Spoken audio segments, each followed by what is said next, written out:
catches, nice footwork, creates a little bit of contact, spins the other way. The highest scorer on South Carolina is Joyce Edwards with 10. Their highest scorer is 10. They just have so many players who are contributing. Everybody else, it seems like, is between 6 and 9. Walking back inside the Colonial Life Arena right before the break. The timeout was taken, but yesterday our game was supposed to play, but he didn't because of the storm from Louisiana. And in the college game, they're supposed to be there yesterday as well, but it didn't happen at all. Totally ridiculous right now.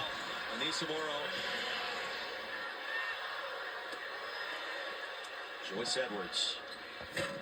Post players love a guard who can make a post entry pass. Watch this. The front is there. There's help side defense, so just throws it where only Joyce Edwards can get it. Outstanding look. The Gamecocks with less than 5 minutes remaining in the fourth quarter, starting to seize control in this SEC showdown between two top 5 programs. LSU without a loss this year. Certainly being tested, that would be an understatement on the road so far. And Morrow hit the deck. That's going to be a foul on Fagan. Big physical inside here. Just a lot of body, and then Morrow definitely embellished, but it was a foul. That's a foul. That's not a flip flop. That's a foul. Good look to Gilbert, who just checked back in. Missed the layup. Morrow for the putback. So Anissa Morrow, the double-double machine, now with 11 and 13. Her 93rd career double-double.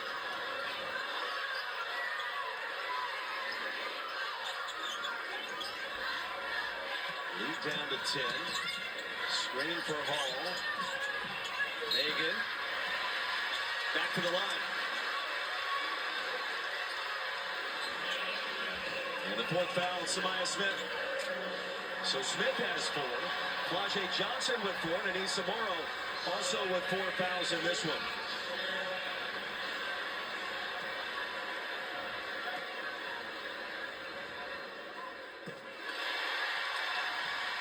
It's Anaya Fagan. Back to the line, 10 points. One more free throw. And Rebecca, my question still remains, where will the offense come from for LSU down the stretch, given the defensive tenacity for South Carolina show? I think that's Kim Mulkey's question as well. When you think about what another matchup could look like between these two in Greenville in less than 2 months in the SEC tournament. Here's Day Wilson. Against Raven Johnson, up and in, and a chance for 3. So a spark for a moment by LSU's point guard, transferred from Miami. South Carolina had stymied the pick and roll earlier in the possession, and so now with the way South Carolina is defending, it just has to be players making plays. And that time, Day Wilson was able to do so. Day Wilson, a mainstay in Kim Mulkey's starting lineup for most of this season after coming in from Miami. Kim Mulkey told us today, we've got to fight until the bitter end tonight to have a chance. And now faced with a 9-point deficit, less than 4 minutes to go.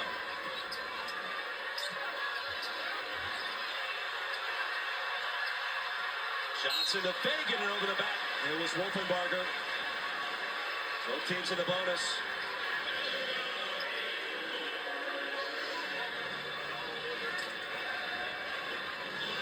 And Rebecca, the pace of this game in our second half, it's been more of a grinded-out affair with free throws galore for South Carolina. Right now, Gamecocks have attempted 8 more, or made 8 more free throws than LSU has attempted, I should say. They found a way to get to the line with Fagan. I think they've done a better job of attacking and getting those fouls called. Joyce Edwards has also been to the stripe 6 times. 1 more for Fagan now. 3 of 5 in the line. You see the disparity between the two sides.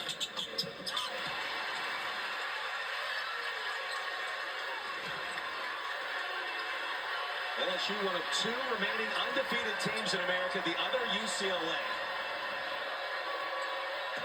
The only team that has beaten South Carolina this year. Smythe Smith down low. Nice little one dribble into the paint and then delivering to Smith. This last time we saw LSU get an easy shot. It has not happened in about 3 quarters. Really good defense by Williams there. Lead at 8. 7 to shoot. Smith with a steal. And an opening for the Tigers. Well, Gilbert thought about it for a moment. Williams picked up by Hall.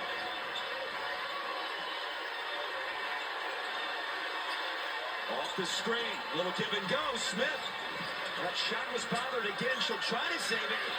Does for a moment. Turnover. By the Gamecocks. And ahead. Oh. Smart play by Tessa Johnson. Boy, missed opportunity on the empty possession by LSU. A chance to cut it to a 2-possession game. Carolina gets it back and calls a timeout. I mean, keep in mind, this isn't We have a timeout going on right now. Before. They have come back from deficits this year to win. They are 5-0 in games decided by 10 or fewer points. But man, you got to finish on plays like that last one. Flau'jae Johnson checking back in with the 4 fouls. And still with 13 points tonight. Holly, what are we hearing about Flau'jae? Well, you know, she was really interesting today. She's been working a lot in the offseason with some pretty high-profile training partners, Caitlin Clark and Paige Becker. She said she's learning a ton from Caitlin. One of the tips that's meant the most to her is on playing fast but reading the defense slow, learning how to go a little bit better. And Paige, the tempo and pace that Paige Becker plays with is teaching her how to be better on that end as well. I love that she is seeking out some of the very best in the game to sharpen her game. Not only that, she's still working on her R&B career. She's got a big single dropping for Valentine's Day. Flaw and B, it's a new R&B melodic melody that will drop for the Valentine lovers out there. I thought you were going to get a hint of what that sounded like earlier today. I guess that didn't happen. I'm still waiting. Like the rest of us.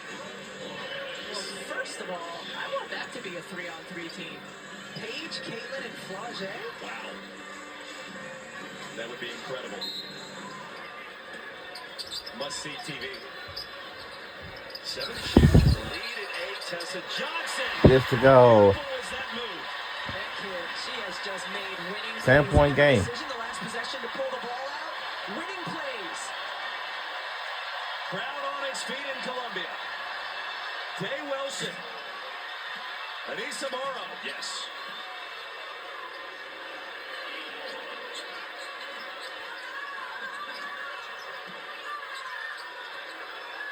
Another incredible performance for Anissa Morrow. The double-double, 13 and 15.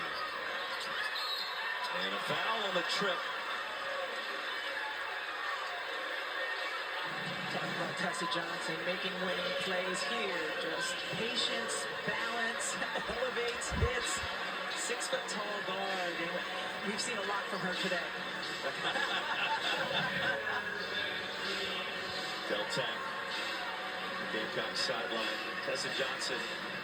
Well, fun to watch the winning plays, and you heard El Megan talking about it at halftime a little bit, the spark that she provided in that second quarter. Really the difference, the end of the half, and to start the third, the difference in this game after LSU led by 7 at 20-13. Gamecocks went on an 8-0 run and kind of held the Tigers at arm's length since. Two teams that have combined to win the last 3 national championships. Putting on a show, but it has been all South Carolina in the second.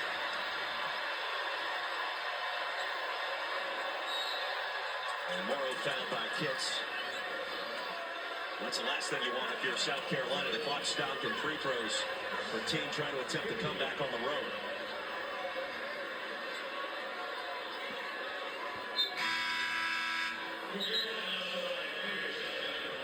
Yeah, when Flau'jae and Holly were talking at shoot-around, and Flau'jae just kind of dropped it in casually.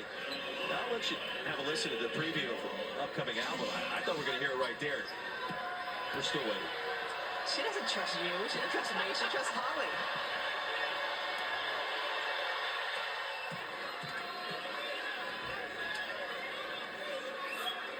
And now 93 double-doubles. All alone in second place, only trailing Courtney Paris from Oklahoma. Rebecca, you asked about the number pregame. How many total games has she played in? It's 123. Out of those 123 games between DePaul and LSU, 93 double-doubles. 75% of the time she's on the floor, she gets double-double. Gamecocks, search of a bucket. And Morrow, jump ball, gives it back to LSU. So an opening with less than 90 seconds to go, down by 7. That was another quick jump I told you, it's been quick. Morrow just in there competing, Johnson as well. And this game is far from over here.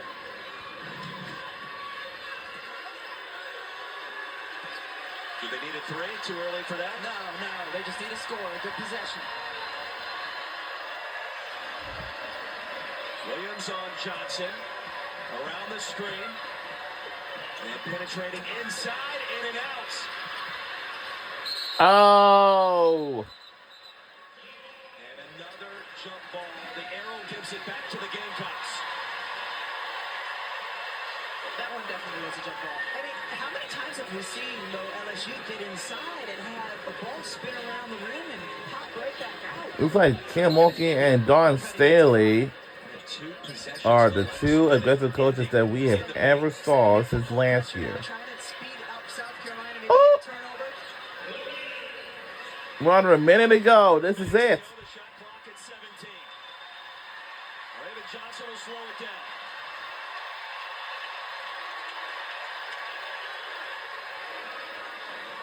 And Morrow with the foul. That's her 5th. With the timer at 7. She was not trying to foul.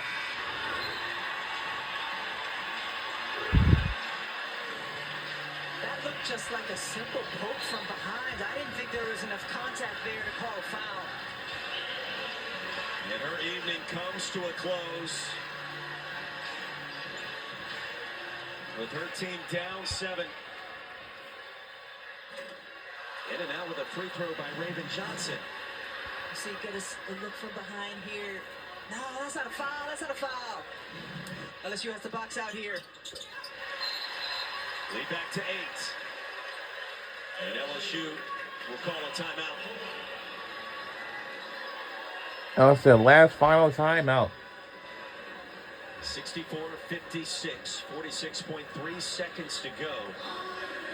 And Rebecca, it feels like the Tigers have had opportunities in these last 2 minutes and change on offense, but again, South Carolina defensively, the clamps have been down, and it's a team that averages 91 points per game this year. Their season low is 68. At 56. And now they're going to have to go quickly. I don't know yet. Free necessarily, but you do have to go quickly. I'd like to get the ball into Michaela Williams, let her drive, see if she can get a touch in the paint and finish, and then you got to play the foul game.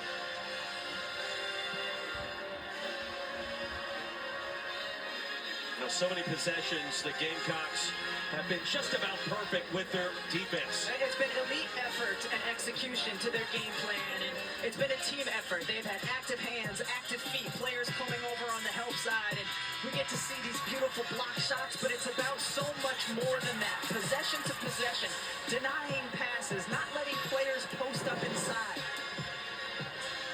They worked a lot this morning in shoot around on how they were going to defend, and the players were clearly paying attention and have executed really beautifully here today in this game. LSU has 56 points. Average 90 on the season. South Carolina on the verge of winning its 69th game in a row here at Colonial Life Arena. The last loss way back in 2020. And continuing this incredible season after that early loss to UCLA. Johnson in and out. And another foul after the rebound was grabbed by the Gamecocks. And let's see if timeout will be called. Johnson around and out. Again, how many times has LSU had the ball just burp out of the basket?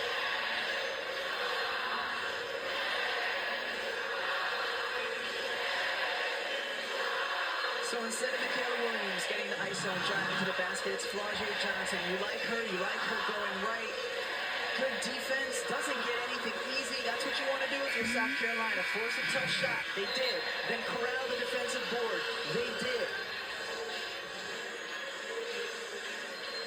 When you look at some of the numbers from this game, and people are going to be talking about this matchup really until the end of the season. LSU tonight, 11 of 29.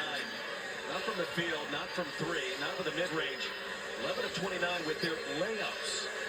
Missed 18 shots right there at point-blank range. South Carolina is one of the best at defending in the arc area, but still.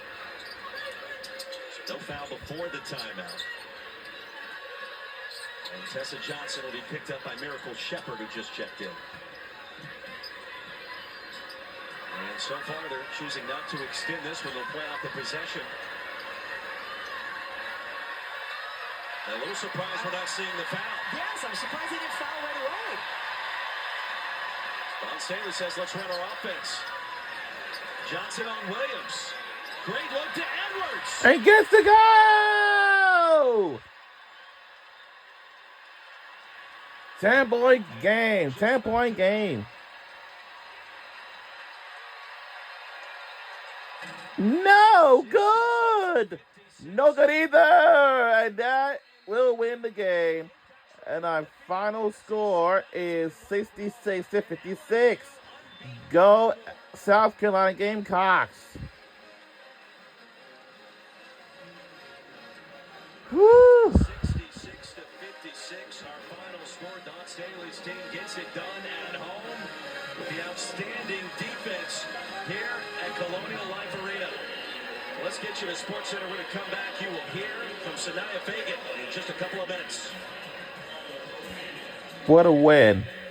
What an absolute beautiful display of women's basketball as the South Carolina Gamecocks hand LSU their very first loss of the season. Certainly we have so much more analysis on the way. We'll re-show you the highlight. And we've got you covered for championship weekend in the NFL. What Jaden Daniels is saying about being an underdog and